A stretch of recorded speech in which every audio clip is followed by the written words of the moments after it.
고향에 KTX가 지나가고 미군 부대가 이전하면서 부모님이 농사짓던 땅값은 천정부지로 올랐습니다. 개발 보상비로 수십억 원을 받게 되었습니다. 하루아침에 부자가 되었습니다.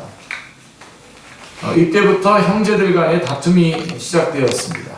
더 많이 받은 장남과 장남이 받은 돈을 나누어 달라는 동생들의 요구로 갈등은 점점 심화되었습니다. 급기야는 감정의 골이 깊어질 대로 깊어졌습니다. 돈 때문에 형제에서 원수보다 못한 사이가 되고 말았습니다. 돈 때문에 다투는 일은 참 많습니다. 너무나 흔한 일이죠.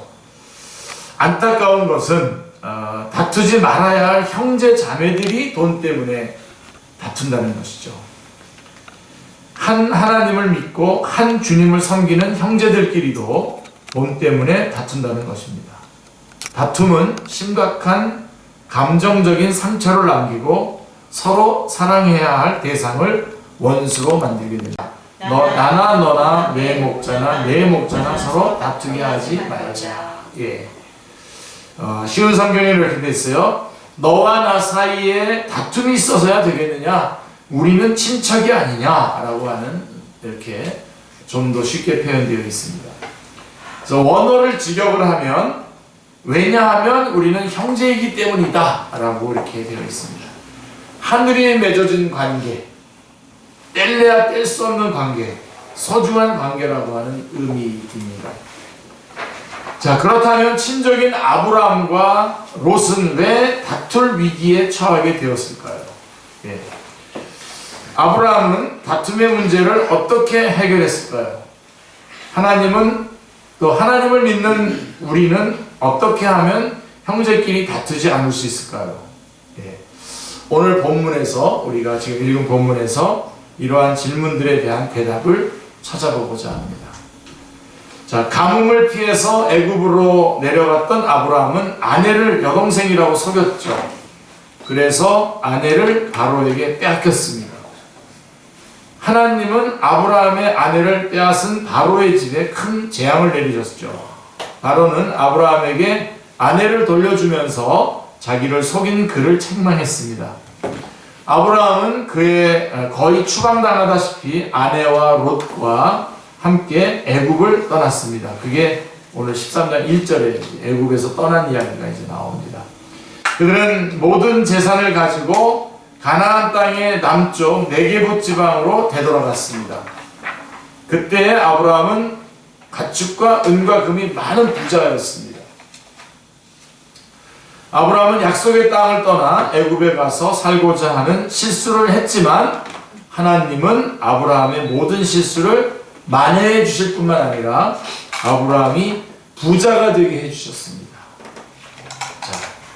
아브라함은 하나님의 살아계심을 체험하게 됩니다. 특별히 창세기 12장 3절 말씀 여러분 보시면 너를 저주하는 자를 내가 저주하리니 라고 하는 약속했던 말씀이 그대로 이루어지는 것을 경험을 했습니다. 아브라함이 실수했지만 그 실수를 통해서 하나님이 아브라함을 저주하는 자를 저주하시겠다라고 하셨던 약속의 말씀이 실행되는 것을 체험할 수 있었습니다. 그래서 여러분, 혹시 우리가 실패하지 않으셔야 됩니다. 실패하지 않으셔야 되지만 실패했을 때에도 여러분들이 거기서 꼭 이 주님께서 말씀하셨던 약속의 말씀이 그대로 이루어지는 것을 확인하고 돌아오셔야 됩니다. 내가 하나님의 말씀을 잘 순종해서 하나님의 살아계심을 확인하는 것도 아주 중요하고, 그러나 혹시 내가 실패했을 때라도 하나님이 여전히 그 약속대로 역사해 주시는 것을 체험할 수 있는, 그것을 확인할 수 있는 여러분들 다 되시기 바랍니다. 그래서 아브라함은 약속의 땅을 떠나서 애굽에 가서 살고자 하는 실수를 했지만 하나님은 아브라함의 모든 실수를 만회해 주실 뿐만 아니라 아브라함이 오히려 부자가 되게 해주셨습니다. 그래서 아브라함은 하나님의 도우심을 체험했습니다. 너를 저주하는 자에게는 내가 저주하리니. 이 약속의 말씀이 그대로 이루어지는 것을 경험했습니다. 자, 아브라함은 하나님과의 관계를 새롭게 하고 싶었습니다. 그때 그가 생각한 것이 베델과 아이 곧 가나안 땅에 처음 도착했을 때 장막을 치고 제단을 쌓아 여호와의 이름을 불렀던 것.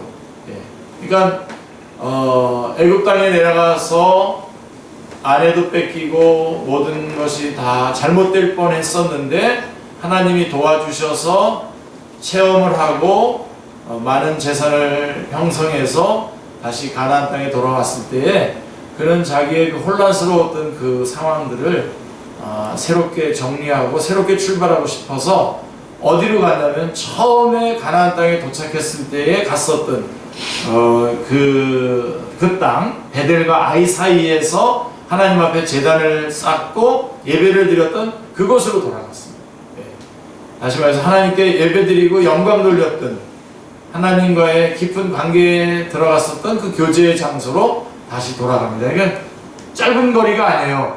애굽과 가나안의 접경 지역인 이 네게브에서 그 베델과 아이 사이에 지난번에 제단을 쌓고 여호와께 이름을 불렀던 곳까지가 300km가 넘는 먼 길이었습니다. 그래서 먼 길이었지만 다시 그 감동과 그 감격을 회복하고 싶어서 그곳까지 다시 돌아가고 있는 아브라함의 모습을 우리가 보게 됩니다. 그러나 아브라함은 하나님과의 관계를 회복하기 위해서 가축과 짐승들을 이끌고 그곳으로 갔습니다. 그러니까 먼 길이었지만 네게브까지의 거리가 300km나 되는 먼 길이었지만 그는 하나님과의 관계를 회복하기를 원했기 때문에 가축과 짐승들을 다 데리고 그곳까지 갔습니다. 자, 아브라함은 거기에서 뭘 했습니까? 여호와께 예배를 드렸습니다. 여호와께 예배를 드리면서 아브라함은 무슨 생각을 했을까요? 자, 어떤 마음을 먹었을까요? 먼저 사지에서 애굽 땅에 내려가서 사지에서 살아남게 하실 뿐만 아니라 생각지도 못했던 부를 이루게 해주신 하나님의 도우심에 감격하며 감사했을 것입니다. 그렇죠? 하나님 앞에 예배 드릴 때 우리는 그동안 베풀어 주신 은혜에 대해서 감사해야 되겠죠. 근데 아브라함도 그랬습니다. 자신의 실수를 탓하지 않으시고 온전히 자신의 편이 되어주신 하나님께 감사를 드렸을 것입니다. 무엇보다도 자신에게 약속하셨던 그 약속을, 자신에게 하신 약속을 일방적으로 지켜주신 하나님을 찬양했을 것입니다. 나는 하나님 앞에 바로 서지 못했지만 하나님은 여전히 일방적으로 우리에게 주셨던 약속을 그대로 지켜주시는 그 하나님을 체험하는 시간을 가졌을 것입니다. 그래서 감사했을 것입니다. 그리고 어떤 일이 있어도 다시는 약속의 땅을 떠나지 않겠다. 내가 그러면 안 되지. 하나님께서 주신 약속의 땅에서 내가 있어야지 라고 하는 결심을 했을 것입니다. 자, 예배를 드린 후에 아브라함은 마음이 새로워짐을 느꼈습니다. 두려움과 불안이 사라지고 자책감으로 인한 마음의 짐도 덜어졌습니다. 하나님께 대한 감사와 신뢰감으로 한껏 마음이 부풀어 있었습니다. 사랑하는 아내와 아들 같죠. 조카 롯. 하란의 아들. 보니까 하란이 데라가 70살 정도에 낳은 것 같고요. 아브라함은 130살쯤에 낳은 것 같아요. 그러니까 롯이 그 아들과 같이, 아브라함의 아들과 같이 여김을 받았습니다. 아들과 같은 그런 아들과 같은 그런 그 롯과의 관계에서 이제 한껏 이제 마음이 부풀어 올라서 이제 잘 살게 됐습니다. 안정되고 풍요로운 삶을 살았고 이대로 계속 갈 것만 같았습니다. 그런데 이제 여기에서 이제 뭔가 안정됐다 싶은데 여기에서 이제 안 좋은 소식이 들려오게 됩니다. 아브라함의 목자들과 롯의 목자들이 다툰다라고 하는 소식이 전해지게 되는 거죠.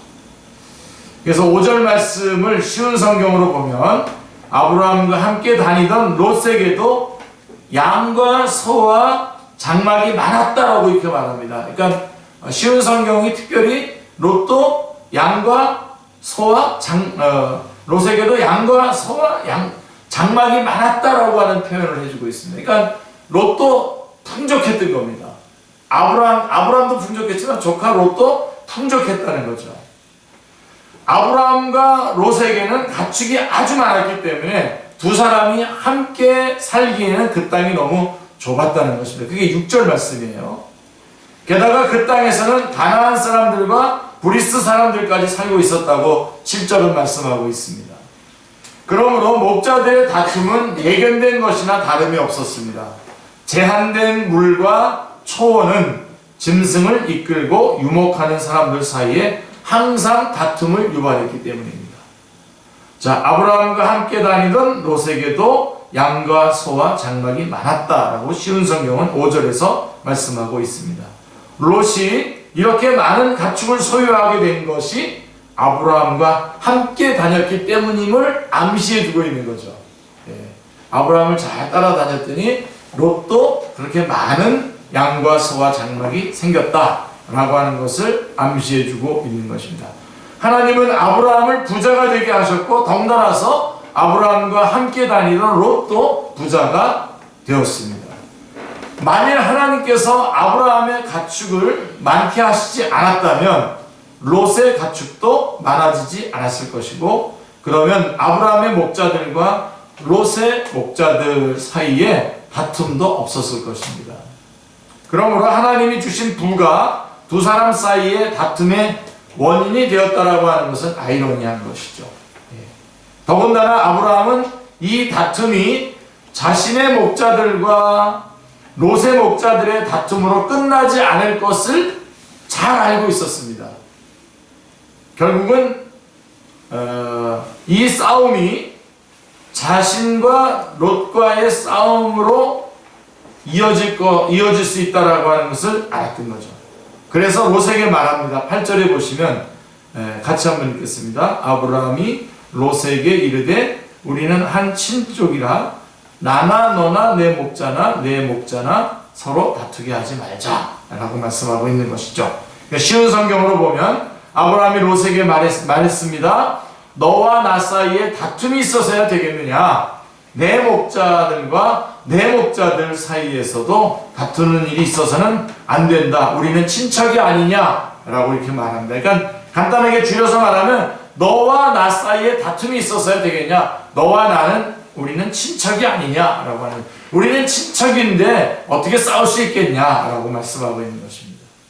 자, 목자들의 다툼이 아브라함과 롯의 다툼으로 번지게 된다면 그들은 더는 친척이 아니라 형제가 아니라 원수가 될 것입니다. 하나님이 주신 복으로 친척을 원수로 만든다면 그것처럼 불행한 일이 어디 있겠습니까? 하나님이 복을 주셨는데 그 주신 복 때문에 가족이, 형제가, 친척이 서로 원수가 된다. 이거는 참 불행한 일이죠. 아브라함은 자신과 롯이 그렇게 되어서는 안 된다고 말합니다. 자, 우리는 여기서 다툼의 문제를 좀 더 생각해 보고자 합니다. 오늘 주제가 이겁니다. 다툼에 관한 문제입니다. 아브라함의 목자들과 롯의 목자들은 왜 다투었을까요? 겉으로 보면 그들은 서로 자기가 치는 양과 소의 목처지를 더 많이 확보하기 위해 그들을 먹일 물을 먼저 확보하기 위해 다툰 것처럼 보입니다. 서로 자기 양과 소를 더 잘 먹이고 더 잘 살찌우고자 다툰 것입니다. 자, 그러면 아브라함의 목자들과 롯의 목자들은 왜 서로 자기 양과 소를 더 잘 먹이고 더 살찌우고자 했을까요? 거기에는 분명 인센티브가 있었기 때문입니다. 인센티브, 보너스. 가축의 수를 더 늘려주면 주인이 좋아할 것이고 자신들의 능력을 인정받을 것이고 혹은 더 두둑한 보수를 받을 수 있었을 것입니다. 5쪽입니다.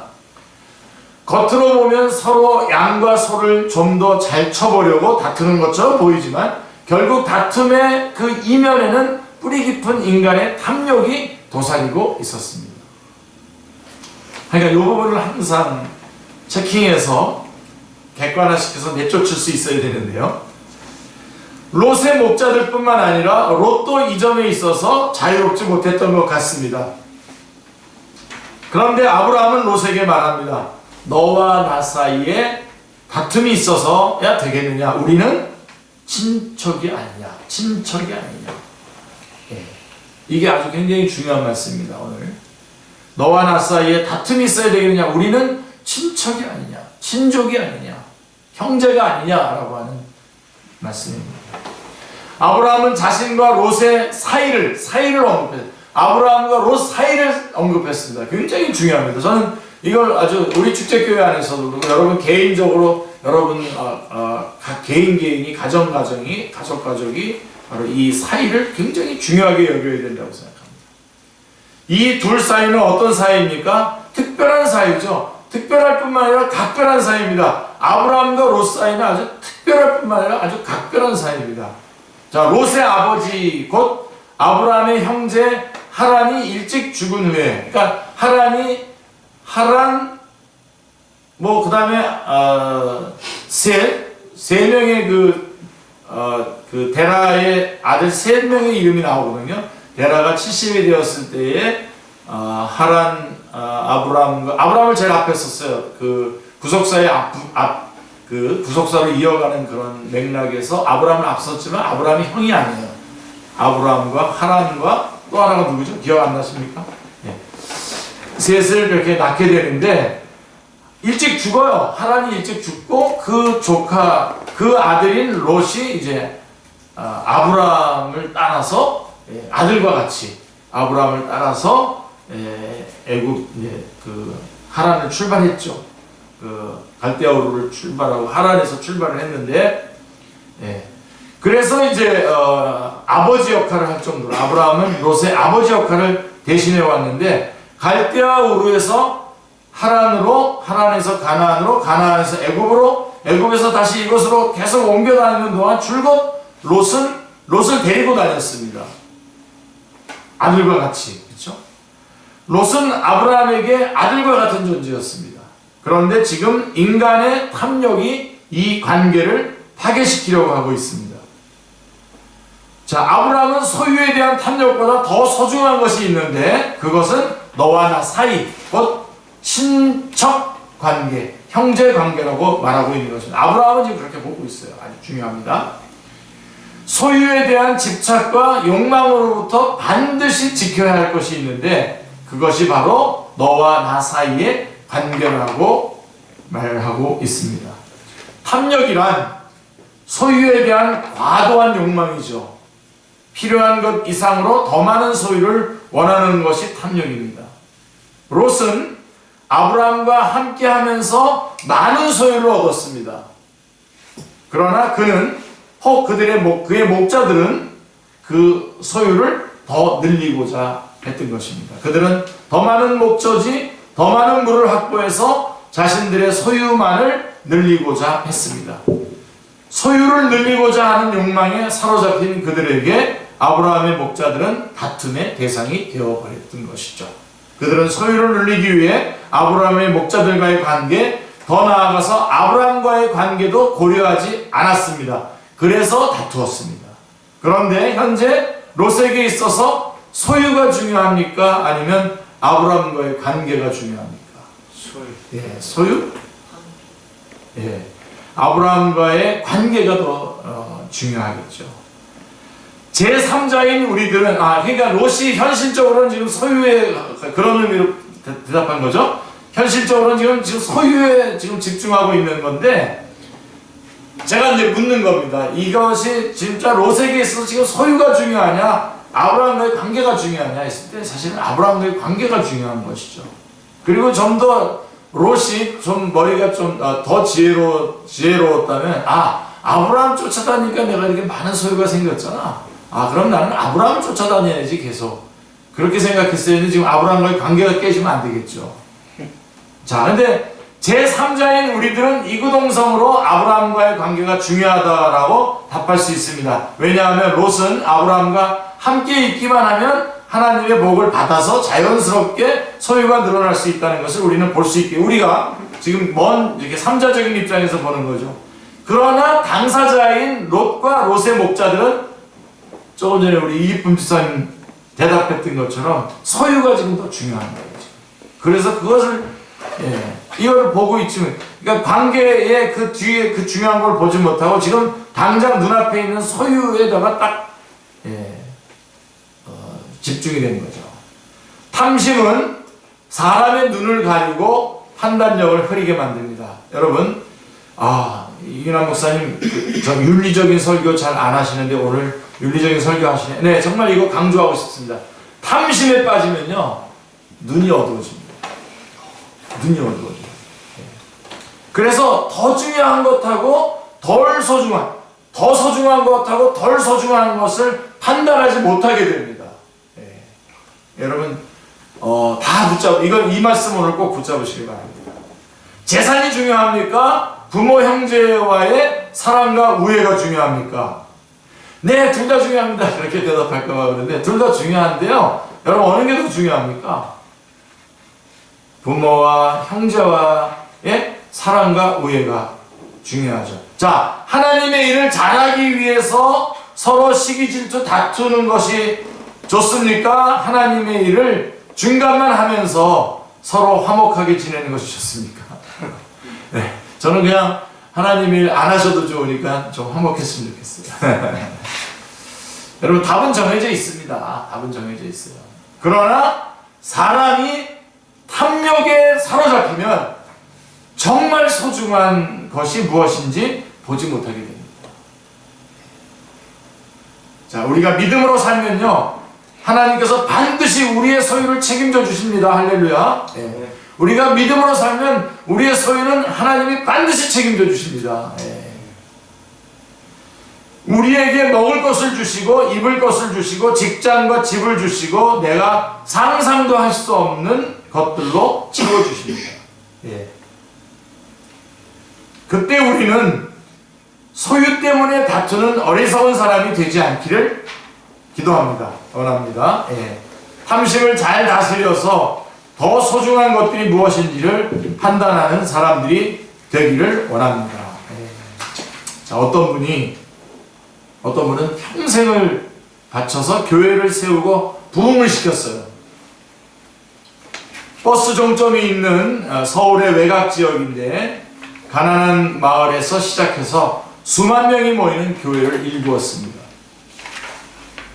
새벽잠을 부인하면서 1부 예배, 1부, 2부, 3부 새벽 예배를 인도했습니다.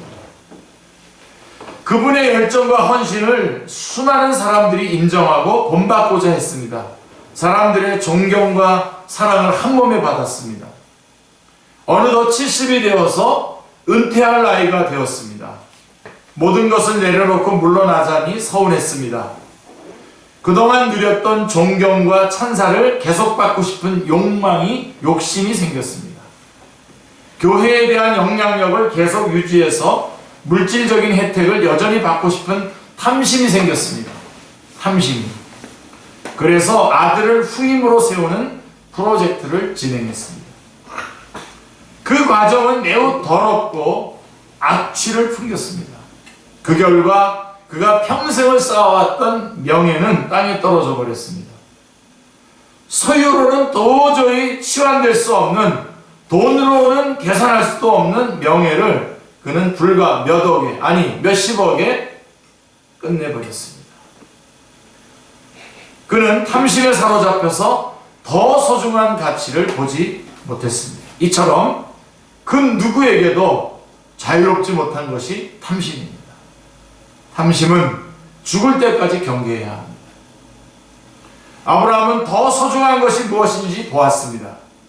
그래서 너와 나 사이에 다툼이 있어서야 되겠느냐? 우리는 친척이 아니냐? 여러분이 혹시 이런 다툼의 자리에 서게 되지 않으시길 바랍니다만 서게 됐을 때는 꼭 이 말씀을 기억하시기 바랍니다. 창세기 13장 8절에 너와 나 사이에 다툼이 있어서야 되겠느냐? 우리는 친척이 아니냐? 우리 김희영 집사님 이런 분들 이미 다투지 않고 소유를 포기했던 거 제가 좀 아는데 가족들과 네, 그때는 저도 막 아니 소유를 선택하라고 막 이렇게 말하고 싶은데 참 그래도 그렇게 결정을 하는 걸 보면서 참 대단하다 그때 그랬었는데 여러분들 어떤지 모르겠습니다. 너와 나 사이에 다툼이 있어서야 되겠느냐? 우리는 친척이 아니냐. 예. 아브라함은 자신의 모든 소유가 하나님께로부터 왔음을 알았습니다. 요거를 딱 생각하면 딱 이 부분을 정리할 수가 있습니다. 이 모든 게 하나님께로부터 왔기 때문에 혹시 지금 내가 소유에 있어서 손해를 보더라도 또 하나님이 계시지 않습니까? 우리는 예. 소유는 하나님께로부터 주어집니다. 소유보다 더 중요한 것은 롯과의 관계입니다. 그래서 아브라함이 제안을 하죠. 9절에 보면 예. 이런 제안을 할 수 있을까요? 9절에 보십시오.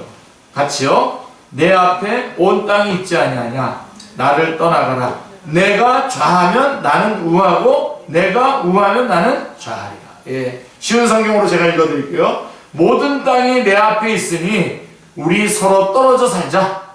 내가 왼쪽으로 가면 나는 오른쪽으로 가고 내가 오른쪽으로 가면 나는 왼쪽으로 가겠다. 예. 롯과의 관계를 유지하기 위해서 아브라함은 다투지 않았습니다. 다투기보다는 차라리 선택권을 롯에게 양보했습니다.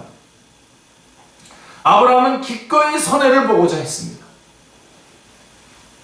롯과의 관계를 유지할 수 있다면 롯이 더 좋은 땅을 차지하고 자신이 좀 나은 땅에 머무르게 된다 할지라도 기꺼이 감수하고자 했습니다. 자, 그래서 롯은 어디를 선택했습니까? 요단 평원 땅을 선택했습니다. 그것은 롯이 보기에 물이 풍부한 여호와의 동산 같았다. 여호와의 동산인 에덴 동산을 말하는 겁니다. 여호와의 동산 같았고 애굽 땅 같기도 했습니다. 그곳에 가면 자신의 가축을 엄청나게 많이 불릴 수 있을 것 같았습니다. 지금보다 10배, 100배로 부자로 살 수 있을 것 같았습니다. 자, 롯은 재산을 불릴 생각만 하느라 그 땅의 위험성을 보지 못했습니다. 요단 평원 땅은 하나님께서 아브라함에게 약속했던 가나안 땅에 속하지 않아요. 하나님이 약속했던 가나안 땅에 속하지 않은 지역입니다. 더구나 그 땅에서는 여호와께 항상 죄를 짓고 사는 소돔 사람들이 살고 있었습니다. 그는 탐욕 때문에 아브라함을 떠났고 약속의 땅을 떠났습니다. 탐욕 때문에. 그것이 자기 인생에 어떤 엄청난 결과를 가져올 것인지에 대해 그는 생각조차 하지 못했습니다. 롯이 떠난 뒤에 여호와께서 아브라함에게 말씀하셨습니다. 참 이걸 좀 먼저 말씀해 주시지. 저는 이 부분 묵상할 때마다 항상 이걸 먼저 좀 말씀해 주면 아브라함이 더 쉽게 좀 결정을 내렸을 텐데. 14절부터 17절을 보십시오. 같이 한번 읽겠습니다. 너는 눈을 들어 너 있는 곳에서 북쪽과 남쪽 그리고 동쪽과 서쪽을 바라보라. 보이는 땅을 내가 너와 내 자손에게 주리니 영원히 이르리라. 내가 내 자손이 땅의 티끌 같게 하리니 사람이 땅의 티끌을 능히 셀 수 있을진데 내 자손도 세리라. 너는 일어나 그 땅을 종과 횡으로 두루 다녀보라. 내가 그것을 내게 주리라. 이 말씀을 좀 먼저 해줬으면 더 여유롭게 조카에게 얘기해 줬을 텐데 다 끝나고 나서 다 욕심이 아니라 당위, 믿음으로 하나님께 모든 것이 있다고 하는 것을 믿고 너가 우하면 내가 좌하고 네가 좌하면 내가 우하리라 라고 결정을 하고 난 후에 그리고 조카가 못됐죠. 조카가. 그러면 안 되죠. 아닙니다. 삼촌이 먼저 먼저 결정하십시오. 이렇게 해야 되는데 아니에요. 싹 돌아서 가지고 이쪽이 좋겠지. 그래서 딱 선택하고 난 다음에 한편으로 롯이 아브라함이 참 어쩌면 저놈이 저럴 수가 있나. 약간 서운해하고 서운한 마음이 약간 들었을 것 같은 그 시간에 주님께서 나타나셔서 뭐라고 얘기하냐면 너가 동쪽 서쪽, 남쪽, 북쪽으로 다 돌아보라. 너가 종으로 행으로 다닌 땅을 다 내가 너에게 주리라 약속해주고 있는 것이죠. 이런 비밀, 이런 이런 그런 극적인 드라마틱한 그런 어떤 전환을 항상 기대하시면서 항상 하나님 편을 선택하신 우리 축제의 식구들 다 되시길 바랍니다. 이제 하나님은 아브라함의 서운한 마음을 말씀으로 달래주었습니다. 아브라함에게 땅에 대한 약속을 통해 확실한 보상을 주셨습니다. 그리하여 아브라함은 자기 장막을 헤브론으로 옮겼고 그곳에서 여호와를 위한 제단을 쌓았습니다. 그게 18절의 말씀입니다. 아브라함은 온몸으로 하나님의 말씀을 받아들였습니다. 우리 축제 식구들도 온몸으로 하나님의 말씀을 받아들이시는 복된 주님의 종들 다 되시기를 바랍니다. 약속의 땅에 머무르고자 하는 결단의 표시로 가나안 땅의 중심부인 헤브론에 정착했습니다. 헤브론은 후에 아브라함의 후손들에게 매우 중요한 장소가 되죠. 다투고 싸우고 이겨야 많은 것을 얻을 수 있는 것 같습니다. 세상 사람들은 그렇게 삽니다. 그러나 하나님을 믿는 우리는 그렇게 살지 말아야 합니다. 아멘. 소유보다 더 중요한 것은 소유보다 더 소중한 것들이 있습니다. 가장 소중한 것이 무엇인지 판단하려면 탐심을 경계해야 합니다. 탐심.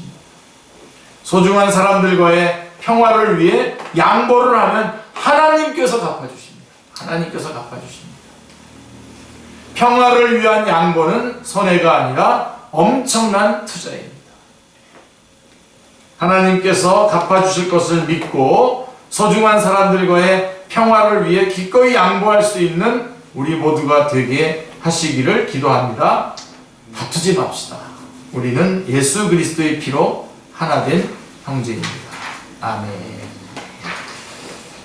기도하겠습니다. 하나님, 오늘 아브라함과 롯과의 관계에서 하나님께서 아브라함과 함께 하시면서 아브라함이 소유가 아니라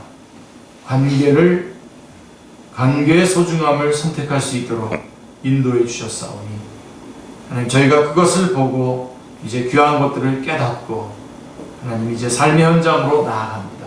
삶의 현장에서 하나님께서 역사하셔서 그렇게 선택했던 아브라함이 선택한 길을 걸어가는 그 선택의 뒤를 따라가는 우리 축제의 모든 식구들 다 되게 주님 인도하여 주시옵소서.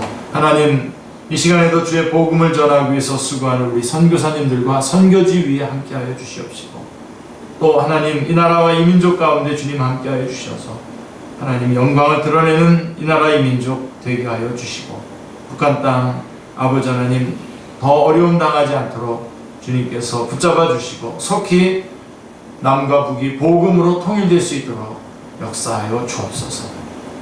우리 축제교회 주님께서 오직 하나님의 말씀을 붙잡고 나아가는, 끝까지 주의 말씀대로 순종하여 말씀과 동행하면서 선한 일을 얼마든지 베풀 수 있는 능력을 갖추는 축제교회로 주님 인도하여 주시기를 원합니다. 감사드리오며 주 예수 그리스도의 이름으로 기도드리옵나이다. 아멘.